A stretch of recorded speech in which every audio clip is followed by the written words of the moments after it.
binum the drip machine to galamsey eno na ekufu at time na omo akatua 5,000 cedis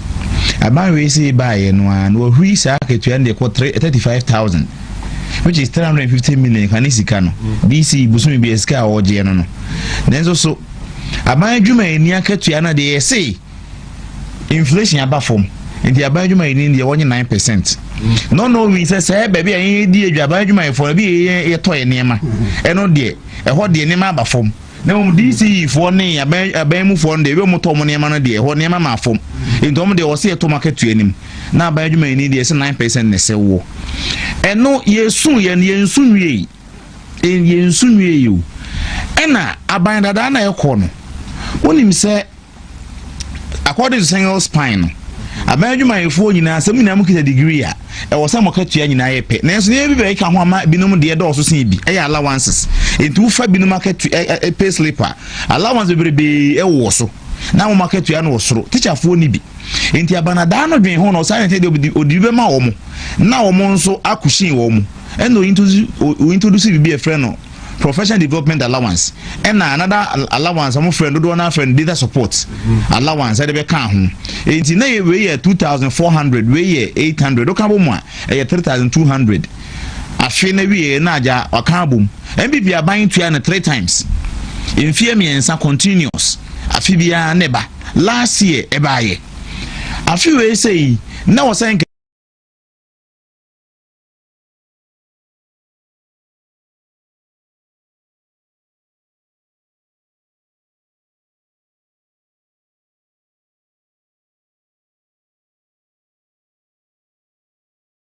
aba na manfo teacher for no ebu say anya hwe kra say agin November na we yebo mu saade a bronya na yenkwan mu ebe ye de na de awre ho ne say validation voucher eba ye for November no na appear also aba also say is ha PD allowance no aban ni betua ama bloggers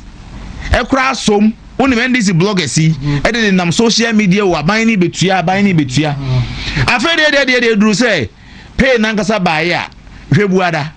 enra na manfo send messages ni social media oni say media where you me pacho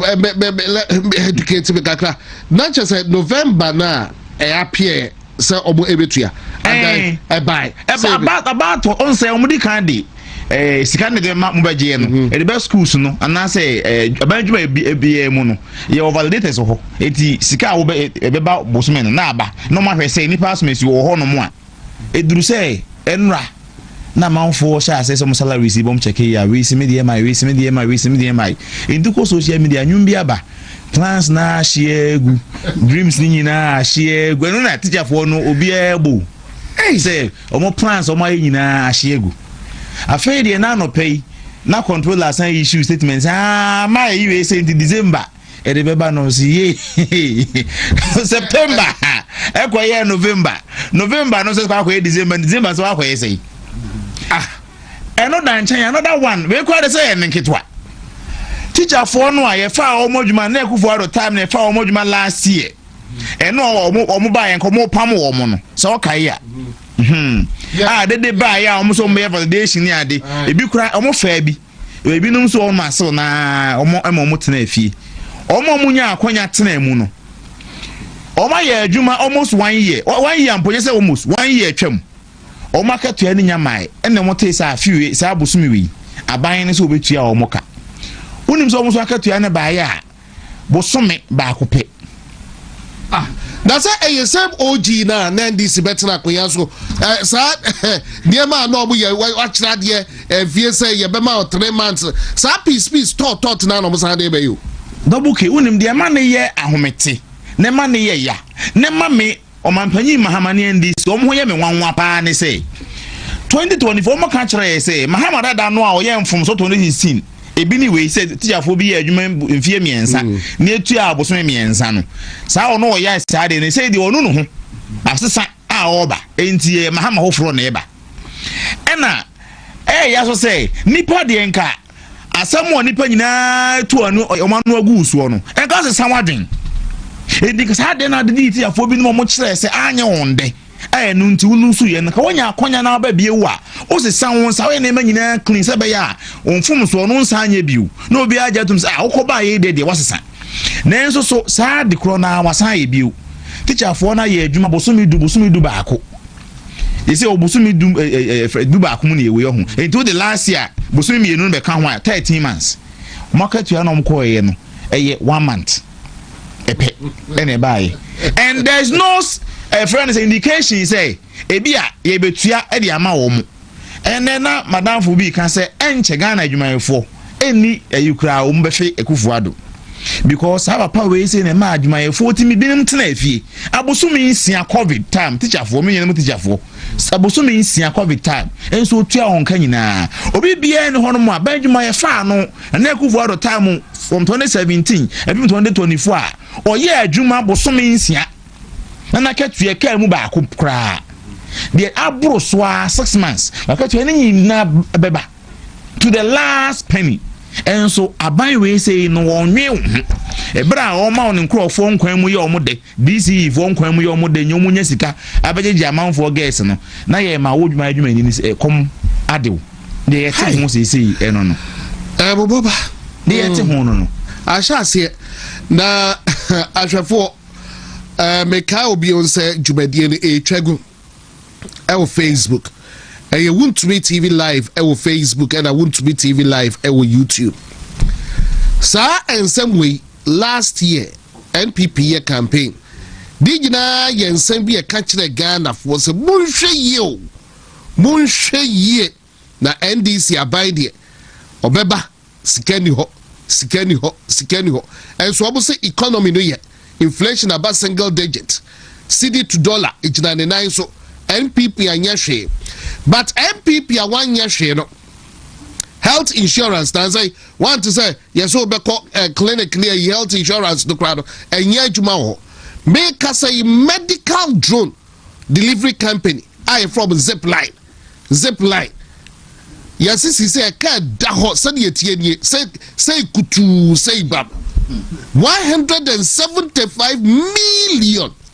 cedis and a da ho and it's drone medical and as a zipline I shut down 3 companies and so sa drone near mawe and the ma amanone US of A obo Ghana ba so say near the drone air no Ghana ni mom sua bibi film and then NDC for a good drone enche ebeba air drip machines no so di ai omo kono na chese bibia ground so be to galamse etiniama no de ye good one after the other omo ababia na yebe rewrem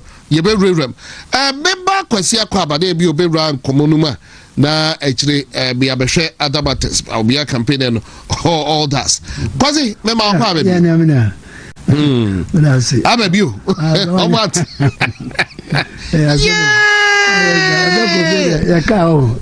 ya moni ya nyajune but we didn't say they make us work at Ghana for mencha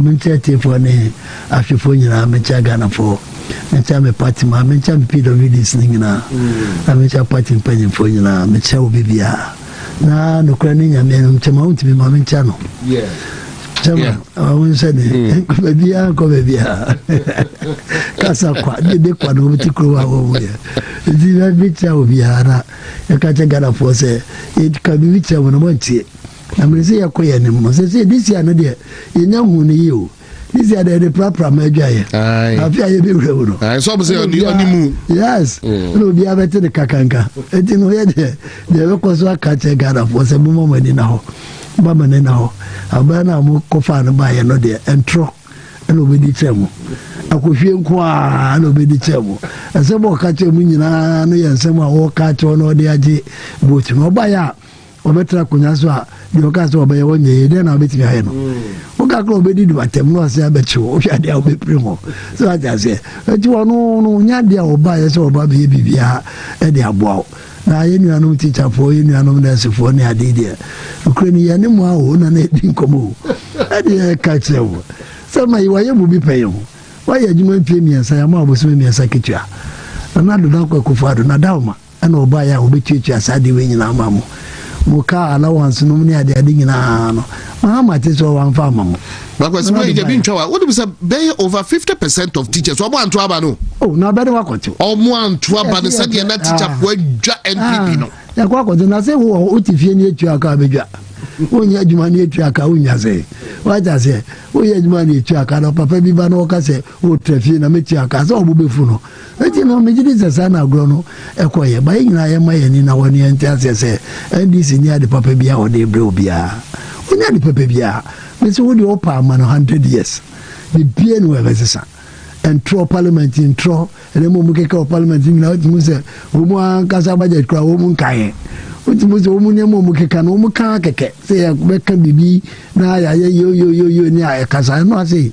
na san na o twese de ba mani bre a no ka chum se ana mo kra na mo ye majority ada na mo mia ma no na mo ntie de obika mo ntie ngide bia no de ka kra mo ntie ade wo se mo trem ho kra mo ntimi trem ho na de bia yo sa na mo de e wo parliament what I say e ka se my ye fen say majority enye papa majority enye quantity majority a hwi ntwemu wo twem mighty minority a o mu ye quality afenyo radin sano pa de ayo se ye ne se igna bobu ni chidom anu ti mo pese o mu ye bibia ma ni tia no because o mu na wo nim sa ahoma de yi wo de wutwa ni tia de aka ya ahoma nti o mu be take leadership no agu na ni ase nti mo ma ye Ghana for titru MPP for ye mo ni chidom enya na chi ye mo no e wo ni dwumadi a wo die no anya adwuma ketwa o because no kure ni wo sa parliament ya wo mu nyina wo mu ndc for ni mo hwe na o no gina mu a wo kasa ma wo de bibia wo be ye bia wo be tse wo be twe na ba fom no anu no mu ye nti wo zo ye party ba na wo what me afa wo pa bo no aho de anta na chi na o mu bubu no wi a wo zo te ase se aye mu anu obubu mo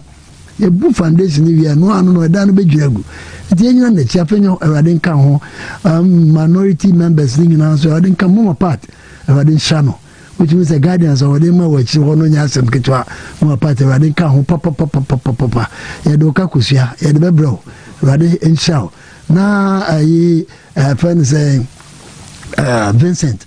Radin kan ho another prayer me bon ma bo hwan nyanga za lawyer foi lawyer foi wo mi a wo mu gina mu aye kasa ma bo ya kwazi kunadu wo hwe ne submission I mean please ya de ankola no amrantia no ya de papa vopa wo hwe se de wo si ku aya ga obi a wontimi ko ne krom wo krom ko wontimi ko wo te parliament no wo di atemu ye nsemfo sa de bia no pa wi na enyumre wo krom ko wontimi ko krom obedi intro aeroplane wasem obedi intro afede na wa wutina ho ka se afede ye be ye 1.2 billion ejino megidi se ye nyina no ye fa hoden ba ko ye fa nta minority na chiwo parliament omu na bo ye chidom mu na bo party ni chidom ke se pa ye nta wo machi na ne ma omu pese ye so ye wo chire de bo omu no omu so ma ye hu na ahode bia wo se ye de ka omu ho bia ne ye fa nka omu ho bia mi ni akwaje opon kuma de excellent o you said you be na man so what you say unu ya ti agro na se papa agobo do so tase ko mu be bia de ne ko what I say ade a wo pese o ye man ye no who first can shame better na timi akwa ye uzika wo jije so asen adwuma wo so pese o ye enti no na je wo ye no akwa ye ne sen enti no be dem na se Ghana fo nyina se mo mama ni na ho obuni bibia o me de bre enti ya na wo se ehwe ne ehwe ho ye na mo so a mo di niam bi achi entro bi achi ni ade e de koya mo de kokoto aba no mu ba bi a ekoya e ka chew ne mo mu ye nyina ka chew se entro e no mo de baye de mo de baye bia so a wo mu tu daddy mako ne mo be ka che ye nyina no disgrace no eba ayi ne hontem ani yakomu good container 14 you ready I don't know for me turn and say go do nesika container 14 there not as a Ghana e was go e go yas ya boa ya ko container $500 million e go yas ya certain allergy e container ECG containers 1500 naira e go yas ya kwako na de ba ko so omunnim shame omunnim aniwo se be bani abeka se obi ade no ye kura no o ye sorry ya nka ne ye ni ade no e beto ne obia ntimi ma abontin na ka say sorry obayi yoko aga ya odi ntro bebrebe ya wo muhwe ya wozi obi kuku no ekobuza wa wozi obi amekume ga yintimi nya akukodo ntimi me ka say me sorry at the sense of catch interior minister mutakaze mutaka yentro wozi mutaka nka no kre because nyesa na okano eti no ntimi hu ade a wo mu mutimi ye confident twisters a we kase confident twisters so onim san krofo wo mu din tropa kate ani pa je ade wo kan onim se nya no kre basela no woka to mo betetu nyema na papa so sa no magya nyema no ade agu metimo de mu me nyina no ya me ni na honi yenhwe ye nya hu bibia ya no ye nkobe sa de we de ya sha se kan e bi tamo mo fa kunya na de sinkofo wa ya kura ndu oh yes agenda no mo de baye no e entro agenda na entro no so no abata no kra entwa president twa bi president de no kra de ano odin wonu de otimi twa pa no gyan no otwa o da no ba bi enyane otimi twa pa yo mo de tusi ya wonde tusi ayi di tusi se am fan tusi ma na kan ne we na kwa be ya de na kwa ba se si ani na kwa be ye we na be wo se kwasi practice da mpare na bibia ye colorful about da mpare de na yo honu de wo hu hwehwehwe na be se yo honu na wo nam kwan so a na police for gina kwan so ye check over speed ka yi just everybody entina edu baby e be ya dampare odo so ye de ma bi ade ye de njemu de ai but and police for lungu bi obu gina so obu check over speed de obu ya no na just everybody ya kupo driver don for so someone so suspension of okay office of the president secretary to the president or suspension of the grant of contract appointments the grant of post retirement contract appointments to retired public service staff has been suspended with immediate effect. That's it. Consequently, all requests for such appointments will no longer be considered. 3. Also kindly take note of this directive and ensure strict compliance. Callistus Mahama, PhD, Secretary to the President. That is where office of the president. President, not Kasanesi and Trump. What does it? What does it? It was on your affair. Oh, I know that she said the president when you're honest. What does it? You're consistently inconsistent. Intellectual dishonesty, no, Ebinie. Say president, what become we? Say man no waye yi ana ye kofani obi osin kofo creative ye nya adwuma nye na ye te wona ye makrofo extension of appointment omo office ayi enatwe yonu de me pa no abeya ma ye sa enfie ye oba ye ya oba be ye yi enya man ya na ko the time so tini ye be kan na che say kwala ni enya man ya na ko nothing regional ye tutu obo ne kem was me fa majuma obi a watu ya tutu abo kem police commander wona ye security boss oga kwata ya tutu bo okamu a wakosa amokamu se mude munya na muja ya mefa adwuma na obi a wonya hutu otu kra wo ye basbasa no ono no wonya hutu otu a wo ye basbasa na de to kwase ne sem na training ni wi ade na obeye eti no media no krani omunya mu ye especially police na the police no mu nyina me free police fee yeah if police fee me brother pani ono ye the youngest IGP first e fan police ko kuche of free munche bia the youngest the whole of Ghana our buy obedi IGP ono na cha humbe kaita ma friend say champion no ye bibi say trade liberalization policy ono ne police a penya wojina waka say ye trade liberalization policy dia ye ntimi nko for surprises yan ko for surprise control na fe ya policy no so say that what dey anya possible ntimi jedi say sa police for wo makoko du the police for wo mani edin no sa police for no bi ne hia mo baba ye adwuma enema na dampare ye nyina ye hu bio anaka wo hwe police na wotimi se police ne enti no sa wo ye panyi na wo kan asem ne wo tintasu gu from na sa do katrema kofa se na wo panyi a wo ye no na kiro enti president mahama wo de tintasu gu from na wo de ne tetrema akwa kofa enti shows the type of person wo ye se wo nya obi a wo ye honest wo nya obi a ye betimi age wodi as the president of the republic because bibia o kan ye bia ba na say so okasa he can't be trusted. Oh no, you cannot. Because what Kasano or no bet to be a change in Nigeria. Man can decide by free education. Free education was it school in Kwasi yet. Because they are a desperate politician and a person of the policy neighbor. Ghana should not implement free education on the whimsical promise of a desperate politician. Oba Yansus was even a mayor. What does it? And then money be brave or back a can. What's not reverse? And you know, Papa Wadi and Ukraine, would you need at your own risk? President Ankawukasa, no be idea to Nana. Ukasa na manfo nyina adwena ye se president obwa wo be start akasa yesema no oba obedi ntro what I say Mr. President ade we ye dey me say yeah people there police officers for ho me jiri so ka betimi apega amumu aba they are young people are almost dealer no mu ha on betimi aba no mu so aba be hodu na IGP ye di ni say and command post IGP ye di ni say kwa wuntimi mo bi me ye say the same manner oba ye competency but I think say emfa yan kwa ya di na ya hwe ada matters na say ade ba kon so yeke no kra ni nyame anim saka nketwa bi na konkran no Voxino. Me se wo mu. Hey, wonya hu bibi mayo. Na asa yesi ko say ko bibi mayo. Ha. Ba ko finkan no wo ba bedu kono wo baby. If you ba no kra ni nyame anum. Me ntika no so na me yema nane. Ha. Ya besre. Police for MTTD for ni ade no mu hwa ade no maye. But say Ghana force to ato. Ghana force to papa. Ye betimi ato. Na mu me mfanya adwuma yie. Say driver for no na ye problem. Yes, Kanu Johnny. Kanu senses yes, Kanu Johnny the more. Kanu I want a problem. That is the point. Kanu de onye obi bibia. Kanu ni problem. Obeto ato. Na mo di adwuma. Pepe driver obetimi ayi adwuma no no go kunipa. Sesi aye ba be kwa di Christmas yi.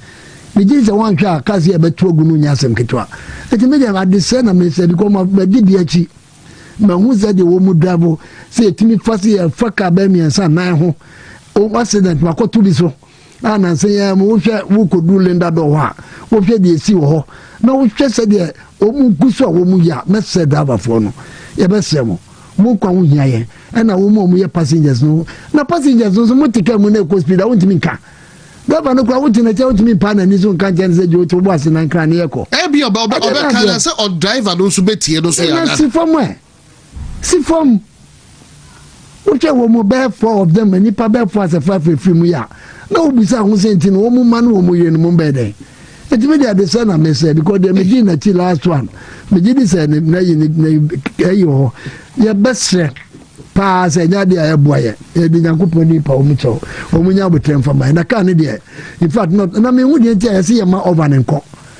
Yama over and concry. Nakakito, we concry. Me yanti as a papa. Me nyanti ase papa bako kra what dey make us fabi mami open mami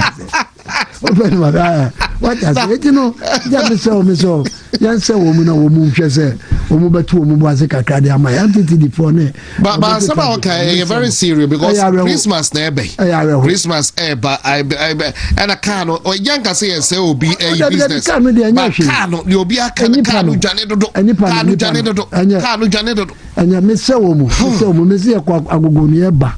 in fact konongo tukumase no kreni terrible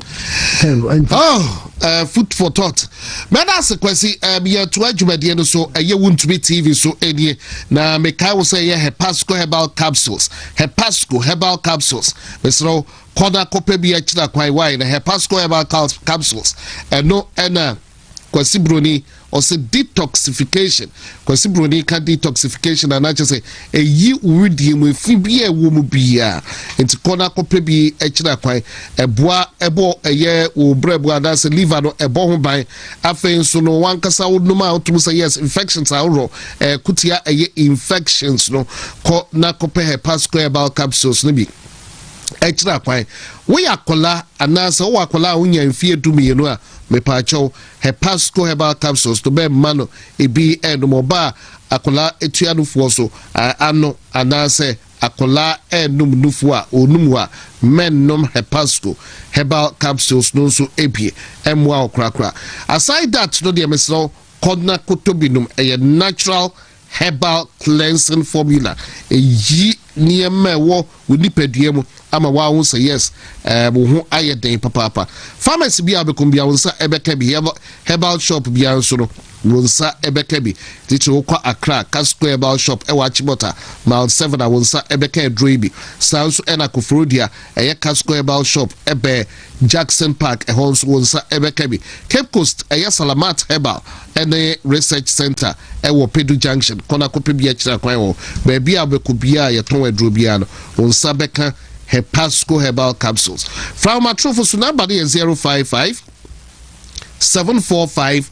3579 055 745 3579 and now say 050 145 9255 050 145 9255 ofra su sisia obejoso na no ewo ho other matters are a woman so no biaka judiciary die honorable afenyo market akasa tough achre nadwene ene mandai by mandai rerun of a year elections no so no ho ensem ewo ho na kwakwa yes say chief justice ye clear no electoral commission or no so no petition aba you know in free that is a demand economic kranka super majority super president to say friend san ye banana e konti kwaku somewhere okay me that say na adofo bi no mu ehwe me omo hwe program yi ntima me ntron kra na me nchia wo mo atwoma Mabeja South omo no so ye timba wo mia asabe wo mbo dwuma gidigidi wo me ko nkawe panyi a opon wo ho opi na me ba ebu akwabo so nso amadwa wo ho me nhia Iceman any team na wo ho ni nyina nso me chia obi bia sepasi ebi wo ho na wise na fe Emmanuel nso asinema so sa nipa enum nyina obia wodo sonkoma Dr. Bawumi mbo adwuma e de mano nti me chia obi bia enwumere we sei na the whole constituency ni na obi bia wo pepa wo akomapa e de ma Dr. Bawumi bia nyankopon onhira obi bia wo ne dwuma wo ye na double key answer na me call the other issues nso no scandal bia koso wa ban we see na manfo ntwe o madwen AC so scandal bia koso so na say o manpanyi mahama me say last week on any crowful share was say who be ties whoever brings the first scandal to this party enti onim o manpanyi mahama wonim ti atwena dwen so say there is a scandal e wona ban ni mu we nya fe no ko hwe di kan si dada nti won hwe ho asem wonim say aban ni say o che pad or chepad am wo school from basic school ni ade no wonim say very funny time when people before implement policies I wo fro ba be sua akọ implement bi wo mu ekrom no menyi ni say obi betu plane every ni krom even Africa say bagana say obi sua say the chepad ema school nkura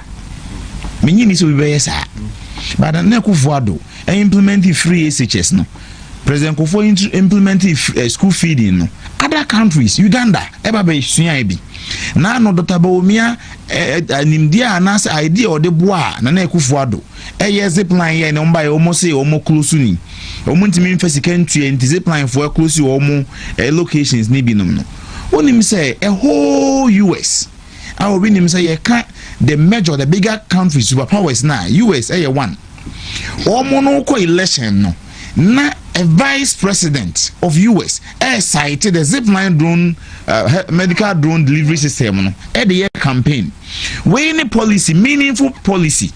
but omo ntimi anya bi no so mo do mbetima chepad esi wo ye mo chepad ma no ena omo so mo chepad na ma enkra ma ya no 6.6 million part do ma che no the year few part do mo che 6.6 million ena Minister of Finance I say omo beje to me no na pad no obo obi din minim say akonya ho na say yesi bia me campaign am we dey campaign na advert na me ye but I say one lady Omo back be the lady bin that's all say afia na 25 cedis. But omo no buy ya na aban papa banti ne bo na ba fom abedu 15 cedis, meaning say omo aye ne mayama e bo na lose about 10 cedis me boa. Okay, enti say all the 15 cedis na omo say abano na say wokoto pad akocha amankura aban de nka wo to no do no ko say nka price never for more essence say de mekwa akoto no store but de yemfa ne say aban ne to no say de ye to store no a okura store mu ne ko to 15 cedis de mo kan no a e do the 15 cedis no times 6.6 million no a e be ma 99 million Ghana cedis. But now no year 2026 budget year finance minister ebe kan ye no o say almost the 292 million ena edi ache pad no, meaning says who divided by 6.6 million na just every pad be 45 cedis. Doesn't make sense. And you almost say inflation about form now by you my force more market to antu mu now say inflation about form to more 9%. So by you my for no ma omo almost top pad ni bi eni say na mo boa say say pad na momo say about 15 cedis no 45 cedis and na so mo hwe ho ma about you my for 9 a friend say percent increment say yes so 45 cedis na no cross 15 cedis dey na no mo wi ayen 193 million Ghana cedis scandal na make an any enti me who say a convincent can ho asebe wo parliament ana ahwefo asema akwa Jenny Buati a few moments ago Clement Park but how can we trust the NDC Clement Park and so react sadie no enye no kra na fa hin ekosi a convincent me on the floor of parliament bia actually na kwame mema wa bo footage no very short one na Clement Park na NDC ebi de kai say we can't even trust you. We can't trust the NDC. We can't on the floor of parliament. Honorable Osahene Afenyoma can catch all say, oh, Monacasem so budget no more ready. The year can and yet obi na born is Remokon. A budget presentation and a media budget review. Finance minister say, and then a form. I'm a part and a ton of January 25 cities, no, he say a ton of 15 cities. And this are buying. And never from there 15 cities. 7 cities one buys 20 dB because maybe a 25, never be a 15. Now buying also boy is home by means of 25 need to 15 need be what. In the 15 in our toy there, and also watch it. Part 6.6 million there. Oh, the 15 Ghana is at times 6.6 million. Now, but also amount 99 million. 99 million. I was a demand war. A discount car buying us spending in 99 million. Even though enka enye Vance say baby I was a cost spending says Ghana. Then so there was a cost spending abroad so is 99 million Ghana cedis. And now no budget minister be ready. Or say scale must spending so far 292 million. Yeah. So the chairman say every party be 45 cedis. E dey one in the year fa. 45 say and I say 15 cedis. A domra country said there be finance minister some back on parliament say they say part 15 cedis and yes sir na go to be no na 45 cedis and yes sir so there and other country say SARS figure now finance minister back can say 292 million that go to part no and no correct na ehunu say na ne say ye 193 million balance e wo honum awon do man enye say de a ene say de bakwa 193 million wo nchen no ye hwehwe we is as simple as ABC it's quite bia for clarity and understanding study na new otie yen ebe ti ensem so awosa kan ase no ye the minute ebe si so bi not just a budget no the Kwaku Kanyana say in 2025 and the finance ministry no as a price of sanitary pad yatiswaba 15 cities from a year 25 cities sada finance ministry ekan and at that price and a Kwaku and in the minority can once and obrashe bidefie and they say a year 15 cities times 6.6 million 99 million cedis. But see, say 2026 budget statement, education ministry no spend there 45 cedis per pad. 45 cedis per pad, totaling 45 times a year 6.6 million. About 292 million cedis. That is a gap of 292 million minus 99 million. I simple. Am I 193 million cedis? And I'm sending now. Assembly now. In 193 no. And on the baby say no cress part 15 and I say 45. It is the one I cannot create. A media review budget now 15 no. And then no crown I say 45 budget. And I say 45 cities numbers of catches so no more so there. And then yes, how more cast inflation about form no or more. Because I there 25 cities according to Mono say no krempa January near 25 cities na November I could do 45 cities there then the inflation I must say about form no e wo hefa no Ghana for asempa na director can be about police IGP ni extension no them say na wanwa say omampanyi mahama adane na no mini kwa say ma office wono an book o twere ye no my first coup d'etat so twere o so indecisive enti nyenwanwa me no we nyemwanwa ya ade a ekoso nti ye sa na otie onye obi a utimi sigina ye wono anka se bi na no aka enti enyenwanwa sa ade chen ko betima aba so san revoke sa extension no because we indecisive nti mo mananye enyemwanwa ebebrebi na memra judiciary any say pandai no so uti asemo a osahene afenyo e kan ye ya a judgment aba no reasoning because when him say timeline that so pay na sem no kan say 30 days yenko run election no yenko ye rerun meboa meaning say within that timeline and say the nipa na ye buti and the respondent no ewo anu ye bi appeal bi a was so to me within that 30 days no what is the ground of sa reason, what are the reasons are the mass judgment no and on so be so dey akoye appeal and you can make such a judgment wa bra on for the reasons ne mama ne nhwe no nyina so nkoye appeal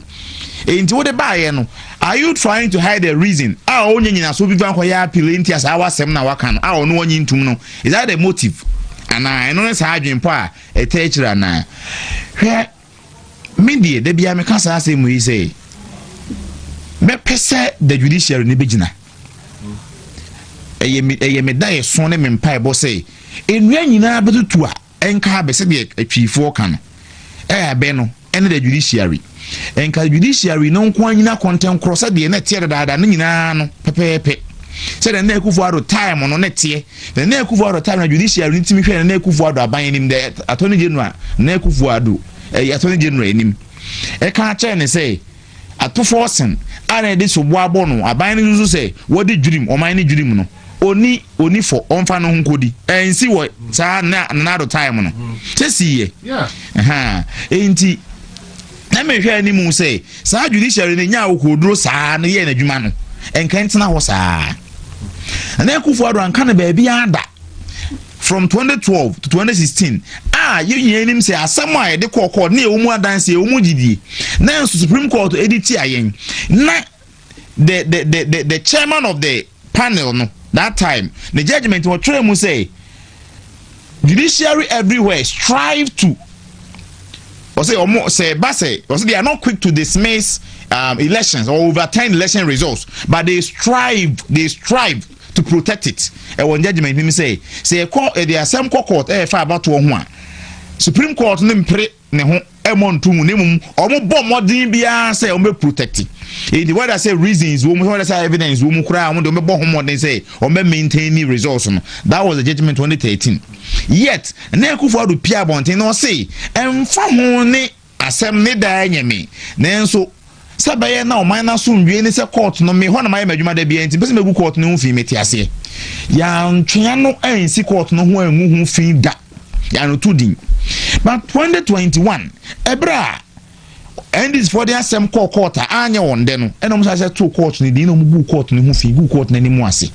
e ho no na court no ese ye hye ase ebra obi a wodi mampanyin pen wo so ye statement etwe ni si court no ho no san share bo say court no wo say si na MPP fo judge fo no ho ye MPP wa judge fo enu nti se me nso me ba me appoint NDC a judge fo de akohobi o ka kire NDC a lawyer fo say mun siesie mu na me ba me appoint bi a mo so akohobi ne akọ balance the bench. That is the word we use here. Say be balance bench no. Enti na ye movie MPP NDC na free parliament. Ye move free executive for e dey call the bench, the judiciary. But what sama o kana medisima ebe read President Mahama. We read we say o say John Dramani Mahama. That time, no, a current president of Ghana and former presidential candidate for the National Democratic Congress, has publicly stated that the NDC aligned lawyers should be prepared to accept appointment to the bench to balance out the judiciary. By NTR, Mahama first made the call in September 2023 during a virtual address to the 3rd Annual Lawyers Conference of the NDC. He argued that the current New Patriotic Party government, under his predecessor, Nana Akufo-Addo, had a deliberate policy of appointing NPP-inclined judges, thereby parking the court to potentially avoid accountability after leaving office. He encouraged the NDC lawyers to consider careers on the bench, acknowledging that some might have more lucrative private practices, but emphasizing the need for political balance within the judiciary. Asema yaka kantebia no no so nyina so a o de kan sa asem balance out MP na Akufo-Addo asheda appoint MPP judge for the akọ bench wo na enso so me say sa judge for no a ena omu akwete ato forcing. Yes. In this asem no num sanya no kre say nyina so na say o kan nye no kre because na ye no kre dia enka na Akufo-Addo na attorney general na attorney general na abandada no na nkomo pese o ma ye de o mo call court no enka edi asem ne ntemu Collins Dawuda no na nka ebenya aye friend say e ba ku cocoa board ewrei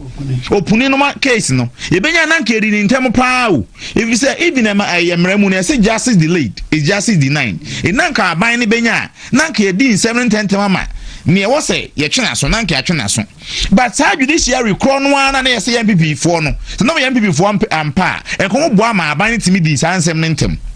But NDC for to me manipulate court no a delays issue no sa akopin so ba ye yakweti o mu nyina. But asaboka is serious to avoid accountability to government. It's not just NDC for Kodia and it just say by you and now some no can I asebe mu me ba ho eno ntina nka me chere ne say sa asem na o kan opposition e na o ba ye nso waye so waye appointment in those appointment now ye nyina no. From this premise, and as I made me this asem o kan ye nyina so say omo appoint wo mu nyina no enso ye NDC for. Yeah. And I'm right to say that. Oh yeah, you are very right to say that. Because on all say oba appoint NDC for so akọ say be make my balance. It be me to say say appointment why any say is to balance the so called imbalance na wo ho no. Na dwen mu. Sa de na eno no why ho adwuma me bo a. Enti say sa na why de a eno na ye dangerous no. Unim de enti a o accuse the judge for no say ensem bi e call so omde call court ye ni ama wo mu enu nti na wo sa adwen no eni se be ye na nei o de assemble court a ye betimi adi ama no enu nti na wo ye sa appointment to balance out the judiciary. That is it. E de asem call ye ni ama yen enti ye balance se be ye de asem call afi ye be di ama yen me bo anye sa enu nti se de MPP ni bi e bo MPP ni bi akọ ne de ne court no bi se sa court judge na wo kono nim no o MPP judge na so ye NDC judge o ya animal farm judge because o manpanyi Mahama ka je say judge na ye wo no ye one MPP a judge for and ye one DC a judge for according to manpanyi Mahama. Yeah, to balance out the judiciary. We say president bia anka bi da manpanyi Kufu anka bi yewura Tamil sa wonyan ba bi ko yemfa no crazy wan ka bi ono de mantese wo kan bi o manpanyi na Akufo-Addo ekra de dry di asam ti anu anye ne de no o say enam se me bra nyina mabɔ no court nti o ma asem no o ma ka anye me de na enso me yitum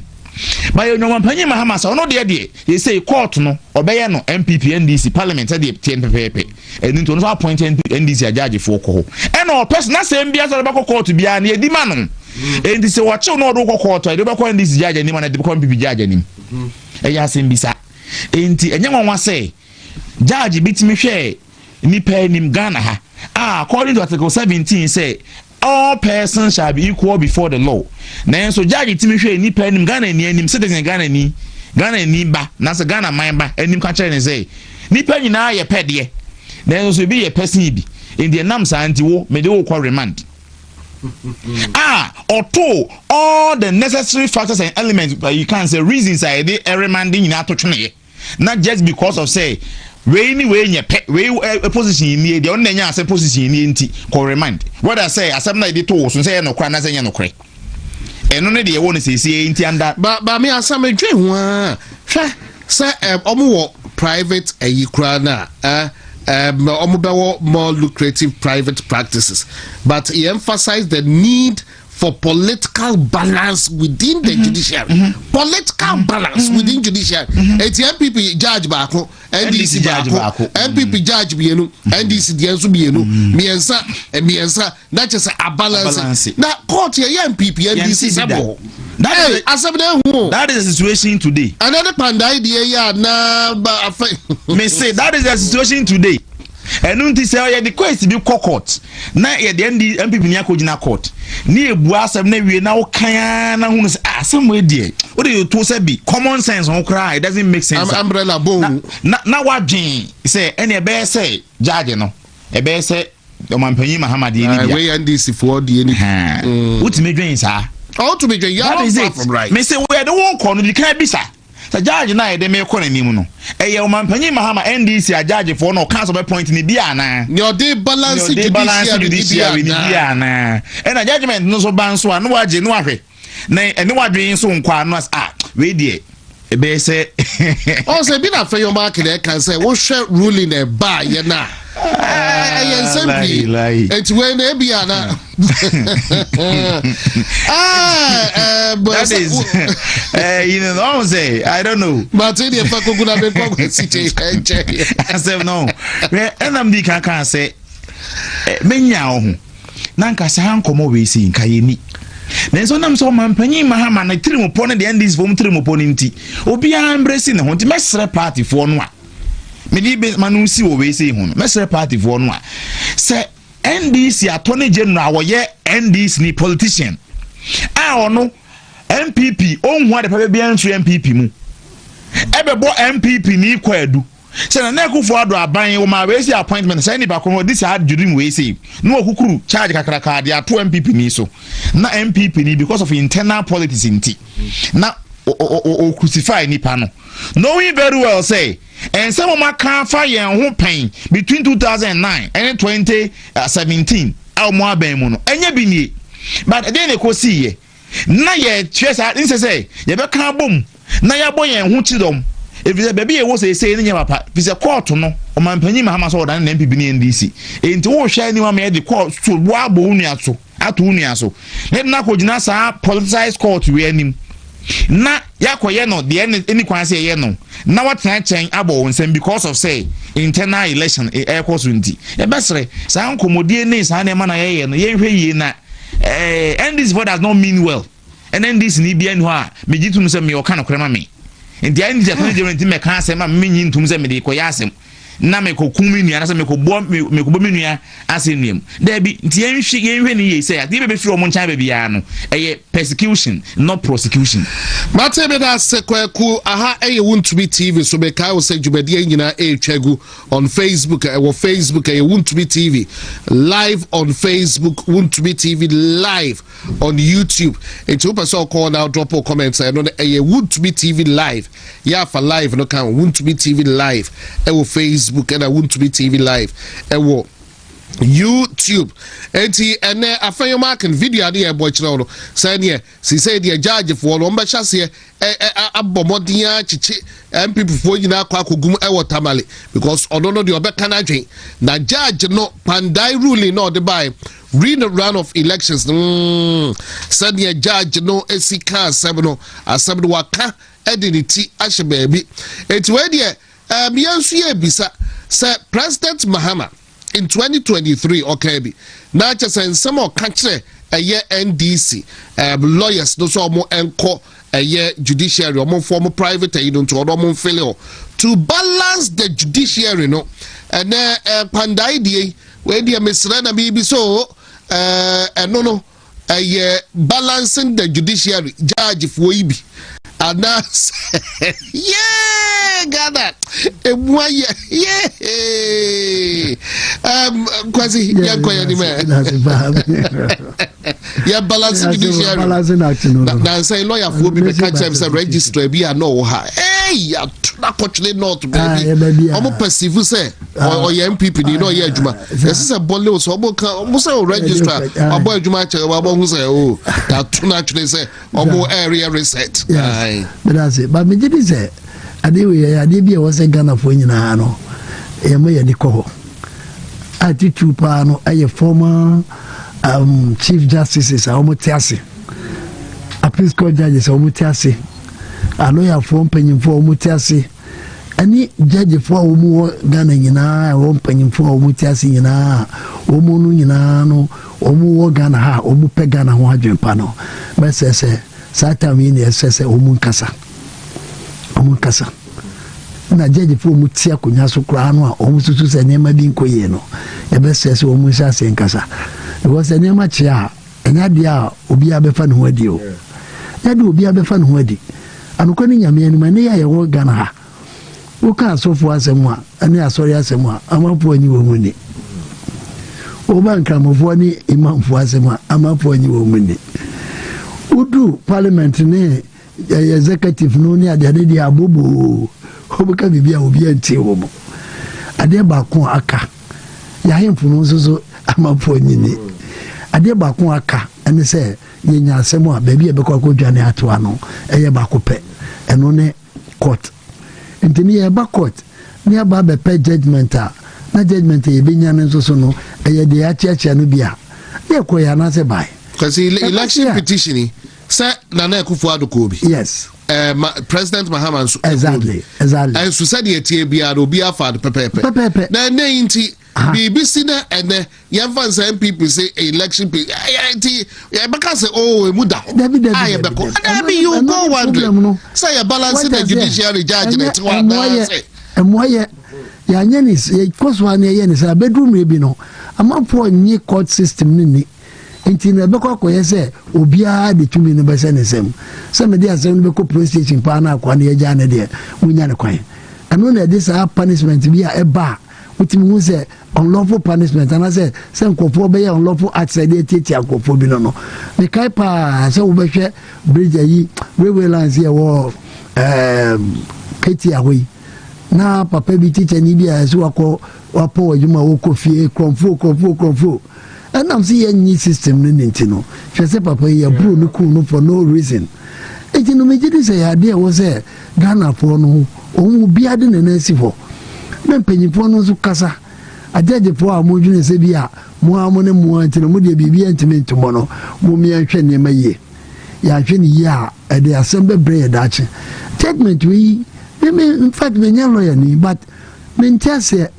se me mede me case aba na maka cho se 41 polling stations na mo problem now they are 152 ni na mo ko to ne foforo me nya ntase yese bi a obi baba be cheche wase amomate ase de a me hu how it's going to work. And this is for Omu ba court no say. Womu no omu a problem with 41 polling stations. I think obi di na some ba ono no say 41 no o wa some ono. And no one some near sheka. The mumu no say enkotu ni nyina. And them e cause wo abrekuma not no enche yo. Enche yo. Enti mu ye say ya obo to ye say wie ye no. Obetu ka akotran kran. Entokosi e wa onfa ho. Of course trekrum ho. Obetuka bankrasezi a na obepe baby atra na odwodwe ne ho aso no creating ntokwa wo ye friends banda ho no agya ho no odeko esi den obi timi biti obi with votes of more than 3,900 and something votes over getting to 4,000 vote difference na ekoye kasi annul the whole election menya ntase o aba ye na ka bi 100 bi 200 bi 300 bi ano nko kwa wo ho akasakasa ho mo mi ahwe ne nya yi a sa pepepe na ko ye ya ahwe de easy foi ko fo ba ye ti ase na constituency na fe de ase 19 abekuma mo amo ti nine ya kan ya de ya kan yi ade ba chi na mo ba ne akwa kan aka na pe aka sese pe aka si afi de ko trans ya de che ya si ji si ya ko 19 hwede kokko fa ba ye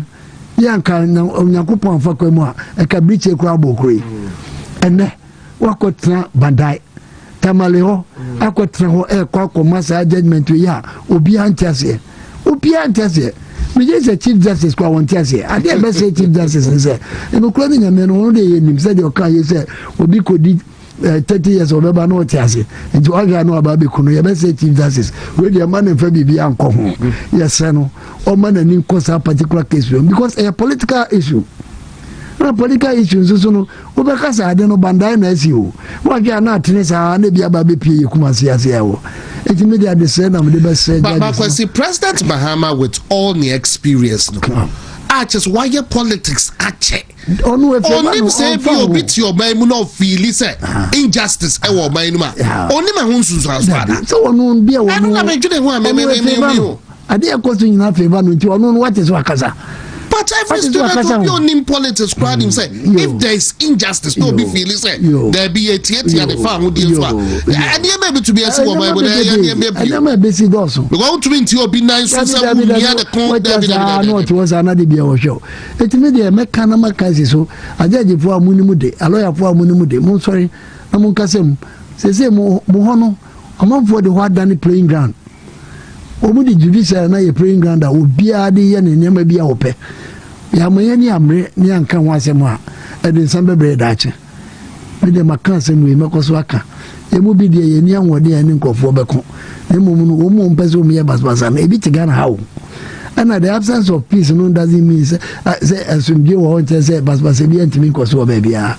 enti be se papa be se judge for apanyifo mu ha ye nim se mu nim de mo aso na de bia yesu hwemanim cases e ba nyina mo ana muka case no pa wi ana enyumre e de magana fo timamufo ni da so nyina na judge fo timnafufo nyina wo mani da so ene ajudge fo ene ne ma mo be ye e de aboa ama prepare ye etimi aye adwuma nti se mo ti wona sa se mo ikoba na ekoba na mo hwe nanim sa mani ko fa se ba e ba ho na e bebusa no se wo di judgment ba ye won fa bibia nka ho mo nko na mo ko tene foforo no ati ada no atra o kamu tanyi prum no ati o ka na akọ jaja ya dio na da na ye ka asem no kra no wo ka te mo so mo nkom na ma judgment Saturday na nkofo bi ye ai by election lumen it wo social media no so am say by election by it me pray me ni baba ko na me business anade by election no mo ka no mo say o bandai na say bandai dey say na judge no say o mo judgment nti aduada na say brother ye ko judgment na say ya judge asem na wie kura ka omu nim dada akache omu andi zifo omu ji omu ni ye party ni yakwa so yakwa danya me ase nti sana de beto mayin omiehwe ni ye pa na nya sa na omu ane te nya sa na Ghana no ye trem nti omu susu say omu be so omu ye bibi na ye ka say ya ban na abenti ye be ye ya ese from to order o ide medical ka che NDC for bebre se mu mompa ye se NDC no enfri so da e free so abuba ye mo brutal na kotoa baby na obi se mente be ho ase a supporters of MPP crowd be impressed on double leader say yo we wadwe say we court e be chance e wo grassroots e no na ehu no wo se ade no aya obi a chance wo kan bi obi ka cho say ente ase wo dey call the ecosystem ya obi a chance dada ya obi a chance long time chance ya chichin crofo ye do bi court for 800 million enipa for obi anfa dan ya 800 million right to be justified blah blah blah blah na dead me see bedroom rebi no anfa White House ama unko fie wa kutuo oyi me na me ka cho je so ko fa kuma nan kasa dia ba what is it what they say no yoko boss o me ta say o ba o de ono ope no na o de to so apre nipa ne pronounce on guilty o ɔno no deɛ ɔtumi gyina na nan mu tumi ka sɛ woyɛ guilty nti no sɛ sika no ayɛ sɛ wɔde ho fɔ no sɛ sika no nam de bɛtoo so wɔbɛ Ghana mmara no nso so se obi ayɛ presumed innocent until proven guilty nti yɛbɛka kyerɛ sɛ wakɔ US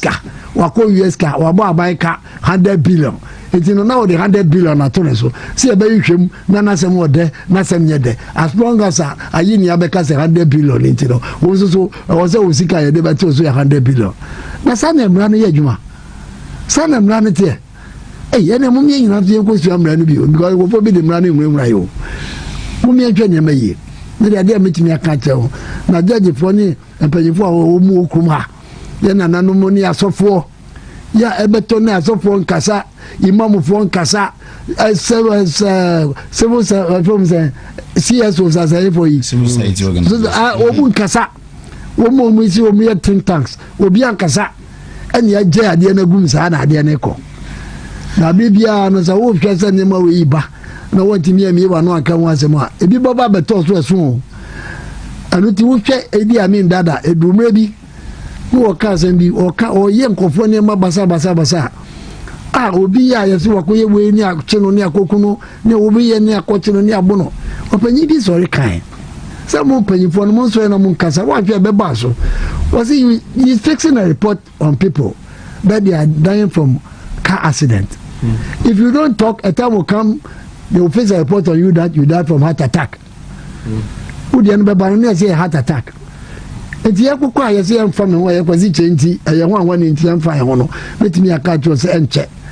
obi de be ba ɛbɛyɛ kɛseɛ a ɛbɛkɔ akɔfa asɛm kɛseɛ pa de aba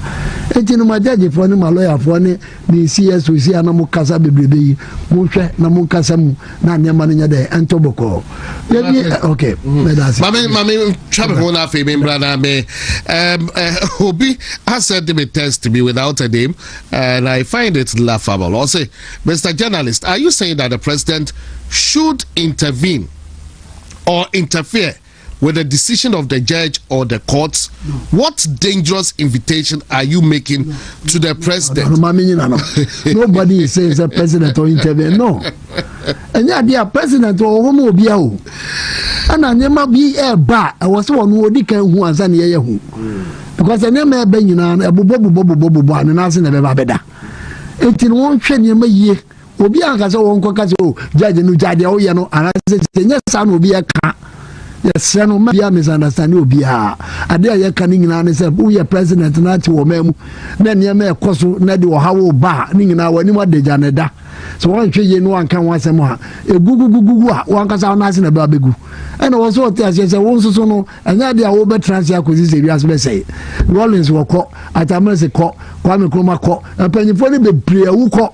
nti sɛ woyɛ hɔ wote hɔ na sɛ woyɛ president na nneɛma bi kɔ so na nyɛ na sɛ wobɛtrase because sɛ meyɛ president na adeɛ no favor me nti mebɛtrase a ɛkɔkɔkɔkɔ ba a ɛbɛba bɛsiw no ase ɛna kwan a wɔ biara no nso so no ɛwie kotua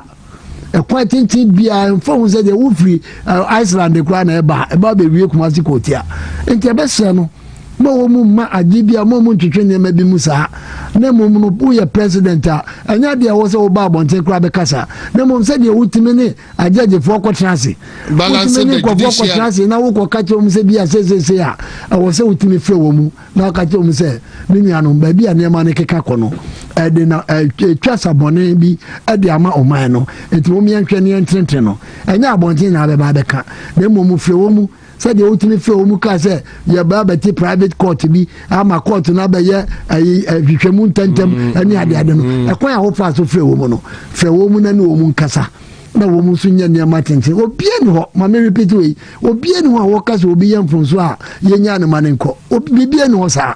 na mmom deɛ ɛka no nyinaa no sɛ ɛma atɛntene no no nyɛ dɛ ɛnyɛ dwuma woyɛ bɔne no na wokɔ na sɛ yɛde wokɔto mu a me kwasi kyɛ sɛ nyɛ me case na mmom no sɛ kwasi kyɛ bɛba nezi kwasi obi kana asɛm kɛkɛ o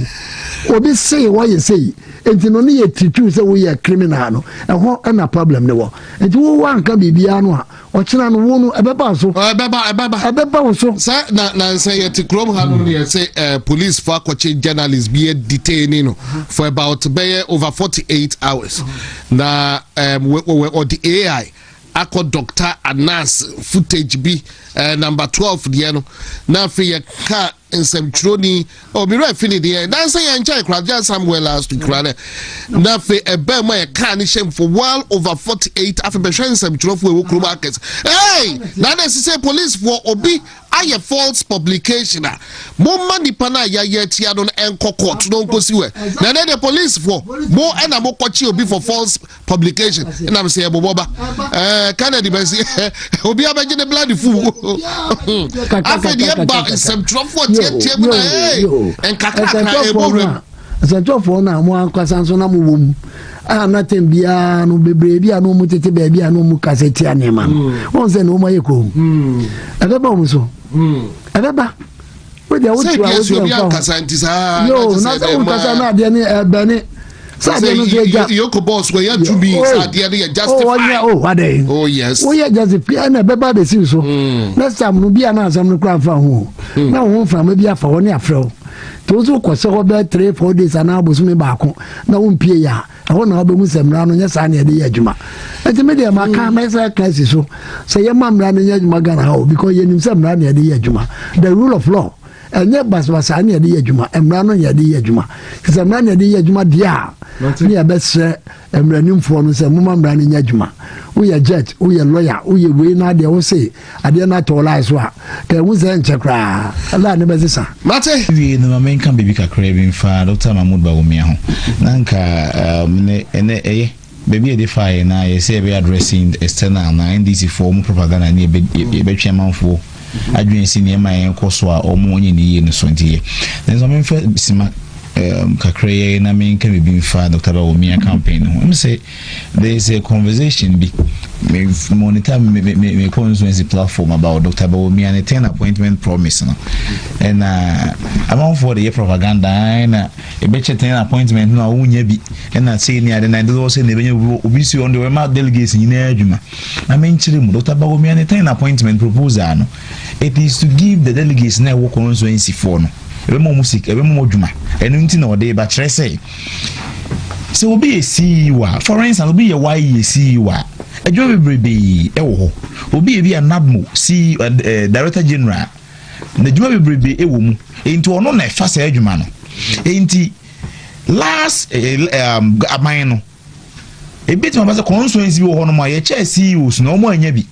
yɛ kyɛ board chairman na ɔmo anya bi yɛ kyɛ bibia ɔmo anya bi Dr. Bawumia sɛ sa 7,000 plus appointment a aban ne yɛ no a ono bedi mampanye be hye ne nsa no o cha ma constituency bia enya bi se constituency ni benya bi onye be ne ya Dr. Bawumia obeche mampanye ne a obeche enti be na constituency bia benya bi na se o constituency ko eye na onya board chairman unya CEO unya deputy CEO a enuma ehye saa CEO na se no ono de bi ba wo constituency wo enti abebunu bi pe police ana o pe adwuma bi Ghana gas be bia koye adwuma oni nipa okosi so send ba kro na okosi so no fi ni constituency ho na mo ye say obi so ma delegates ni adwuma na wan kire ko me so ma sa adwuma no a na aban no ya chawie woni mo bia ofiri constituency say wo pe adwuma hwan ho na akwa kosie Dr. Bawumia say will create a link between wo constituency ho no wo ne aban no entem sa link na ye hwan ya nipa na ye na free constituency wa ya man appointment no ono ne wo ne aban no ntem ginafo enti emo obi na da wo say ai na executive nkwa na benya appointment na wo we delegate unya bi se sa executive ni nya bi a ono na wo ko sini so ama na pa adwuma ni bi ye dey e dey ama wo fi say Dr. Bawumia di ka kire say sa kwan we ni bitimi abreje that gap between the party ne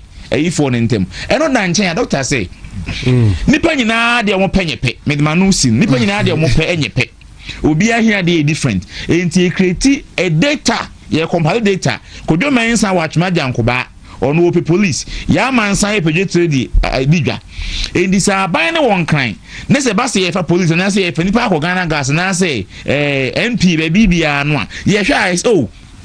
kodo mensa e ma chi sa de we sei na ye de asande e de aye aba hobby ama na nya bi aye e di nya fa di kosi obi won kan so anase kumase ai ne ba kron kwa wonim no enam se akra ne ye wo sa data ne hunu sei obi owo amachi bare owo ntabanu adwuma a open na de hie ni aban ne yensa aka bi e de kosa constituency we nim se saa nipa we na e de kwakosini so enti mienu medi obi ho eno akoton baako dem ye de ma obi a se de ne hia de esitie saa de we na de solve grassroots minya ahwe no esunti party for be sere 31st no number 3 Dr. Bawumia. But I would love clarity on that view. Enti ada obebado na wasa ba be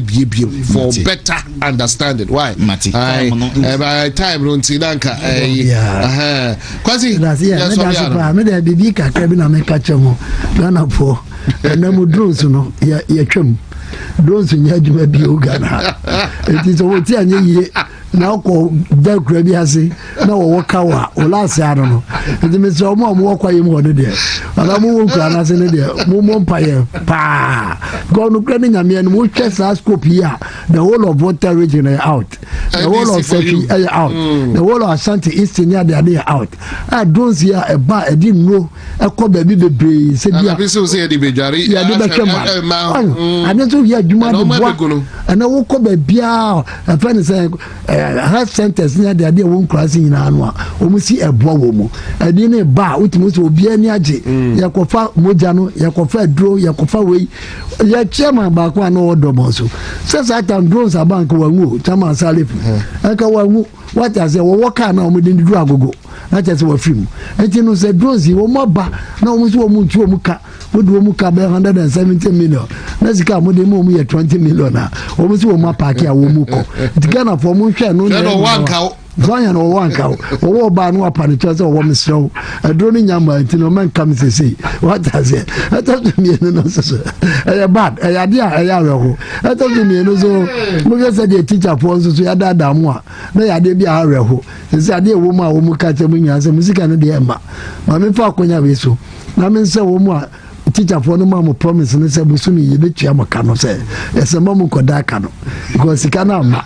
ani da so ni na hede aka anya juma eti ne be sebo na mo aka sa so mo na mo ko fa de no ba yeti no yasi no bemba fu so mo ka se no bemba ni betua na ka me ni se wo April fu ni ade ba te na de no bemba fu pa na de abaga na say mo me ni na ho na lastly ne so ye issue of lithium no so me ka che Ghana po say the tembia na kachem little program me ko bi me hwe say ya lance for na ade e ka wo ho yesi ye bi kwa kwasi o ko bi dia next time brabo mu ni yan kan wa say me ya ka to say ye di 10% na NDC for aba say ye ti so aba 5 na di so obi kwaje 5 na di o obi kwaje 5 na di na so obi kwaje di obi kwaje di na da hono obi kwaje di na company o si e betumi ama mo 10 na company kro na nya company ko different company o si afedi o si e o buy 5 na 5 na 5 is 10 is what the buy o any problem here and the same way the ama e kromo ofo ne adade nyina ka ho mo buy mo betete ni nyina so mo se na mo ti opposition mo ka tell say ade no de enye papa o be ma 100 billion kra no a ma ya nya papa mo de 5 na papa e no kana for mo ye ni na ho na this in Toronto de no kra ni legend the whole world who per party didn't throw and can cry NDC. Omunya papa. Better say, Dr. Kwasi